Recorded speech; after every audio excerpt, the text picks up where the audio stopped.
Shalom Bapak Ibu, Saudara-saudari Jemaat kita Australia. Pada malam hari ini kita akan merenungkan firman dari Amsal 4 ayat 26. Tempuhlah jalan yang rata dan hendaklah tetap segala jalannya. Saya ulangi ayat ini, tapi versi bahasa Indonesia masa kini, BIMK.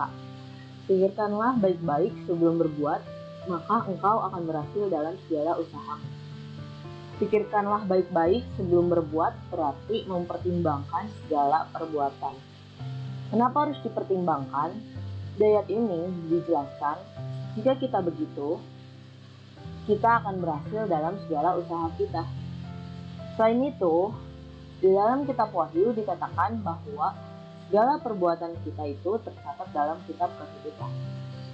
Jadi, nantinya kita akan dihakimi menurut perbuatan kita.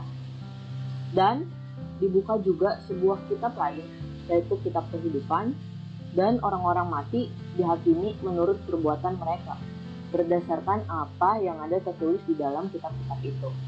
Wahyu 20 ayat 12. Hal ini juga sejalan dengan isi kitab 1 Petrus 1 ayat 17. Dan jika kamu menyebutnya Bapa, yaitu Dia yang tanpa memandang muka menghakimi semua orang menurut perbuatannya, maka hendaklah kamu hidup dalam ketakutan selama kamu menumpang di dunia ini. Dia yang tanpa memandang muka menghakimi semua orang menurut perbuatannya. Jadi nanti pada saat hari penghakimannya, kita akan dihakimi secara adil tanpa memandang muka oleh Bapa menurut apa yang sudah kita perbuat. Alasan yang ketiga, mengapa kita perlu menjaga perbuatan kita adalah adanya hukum tabur tuai. Banyak ayat di Alkitab yang menjelaskan mengenai hukum tabur tuai. Salah satu ayat yang saya ambil adalah Galatia 6 ayat 7. Janganlah sesat. Allah tidak membiarkan dirinya dipermainkan. Karena apa yang ditabur orang, itu juga yang akan dituainya. Jadi, apa yang kita perbuat akan ada tuaiannya juga. Seperti pada Ayub 4 ayat 8. Yang telah kulihat ialah bahwa orang yang membaca kejahatan dan menabur kesusahan, ia akan menuainya juga. Jadi, bagaimana kita menjaga perbuatan kita? Saya punya rumus begini. Apa yang kita lihat dan kita dengar, itu yang akan kita pikirkan. Apa yang kita pikirkan itu menentukan apa yang akan kita rasakan. Dan apa yang akan kita rasakan itu menentukan apa yang kita inginkan. Dan apa yang kita inginkan itu menentukan apa yang kita perbuat. Jadi, urutannya lihat dan dengar, pikirkan, rasakan, inginkan, lalu perbuat.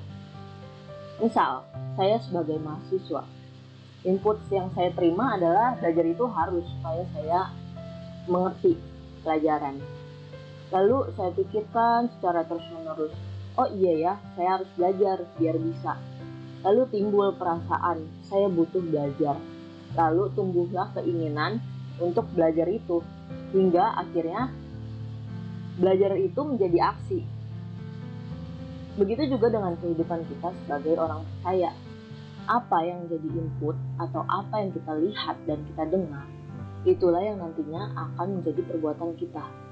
Jadi sangat penting supaya kita menjaga input kita. Jangan masukin hal-hal yang sembarangan ke dalam pikiran kita. Masukkanlah nilai-nilai dari kebenaran supaya perbuatan kita benar. Dan hingga saatnya nanti, pada saat penghakimannya, kita ditemui berkenan di hadapannya. Amin. Terima kasih, selamat malam, Tuhan Yesus memberkati.